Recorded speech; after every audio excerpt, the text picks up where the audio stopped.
Nung una, ang Eve Serum ay isang milagro. Isang pangako ng kinabukasan kung saan wala ng sakit, wala ng kahinaan. Ang biotech company na lumikha nito ay nangako ng paraiso, isang bagong simula para sa sangkatauhan. At ako? Isa lang akong nurse na naniwala sa pangarap na iyon.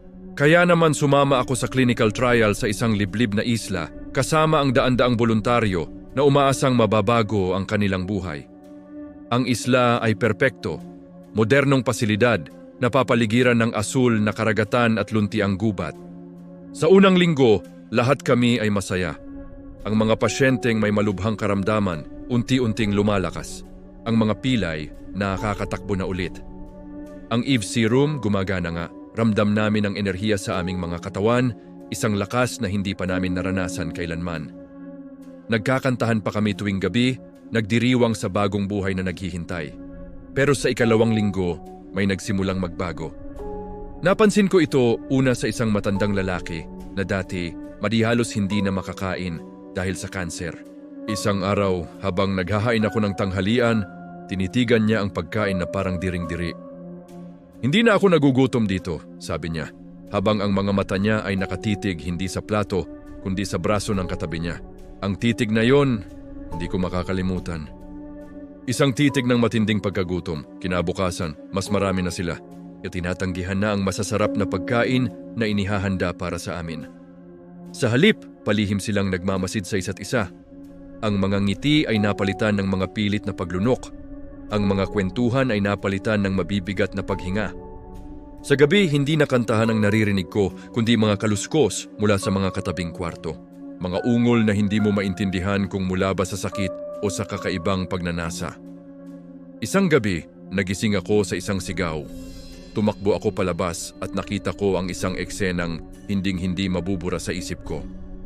Sa pasilyo, sa ilalim ng malamlam na ilaw, pinagkakaguluhan ng 3 pasyente ang isang kapwa voluntaryo. Walang armas, mga kamay at ngipin lang ang gamit nila. Ang mga mata nila dilat na dilat at puno ng galak habang kumakain sila. Nang tumingin sila sa akin, ang mga bibig nila'y puno ng dugo. Hindi na sila mga tao. Sila ay mga halimaw na nilikha ng aming pinapangarap na gamot. Nagtago ako sa kwarto ko, itinulak ang lahat ng mabibigat na gamit para harangan ang pinto. Rinig ko ang kaguluhan sa labas. Ang mga sigaw ng takot napapalitan ng mga sigaw ng tagumpay mula sa mga kumakain. Naintindihan ko na. Ang Eve Serum, hindi lang nito pinapalakas ang katawan. Pinapalitan din nito ang ating pangangailangan.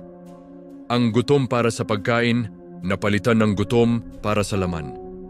Lumipas ang mga araw, paubos na ang mga sigaw. Ibig sabihin, paubos na rin ang mga biktima. Paubos na rin ang mga tao, paminsan-minsan may kumakatok sa pinto ko. "Nurse, gutom na kami," sabi ng isang boses na dati kaibigan ko. "Buksan mo na to, huwag kang mag-alala, saglit lang to." Nanginginig ako sa takot. Alam ko, hindi na sila titigil hanggat walang natitira. Ngayon, mag-isa na lang ako, tahimik na ang isla. Pero alam kong naghihintay lang sila sa labas, nag-aabang, nagugutom. Ang serum ay nasa sistema ko na rin. Paminsan-minsan, nararamdaman ko ang kakaibang pintig. Isang pamilyar na gutom. Tinitingnan ko ang sarili kong mga braso at naiisip ko, gaano pa katagal bago ako maging tulad nila? Kailangan kong makatakas sa islang ito. Pero ang tanong, kahit makalabas ako dito, matatakasan ko pa ba ang halimaw na unti-unting gumigising sa loob ko?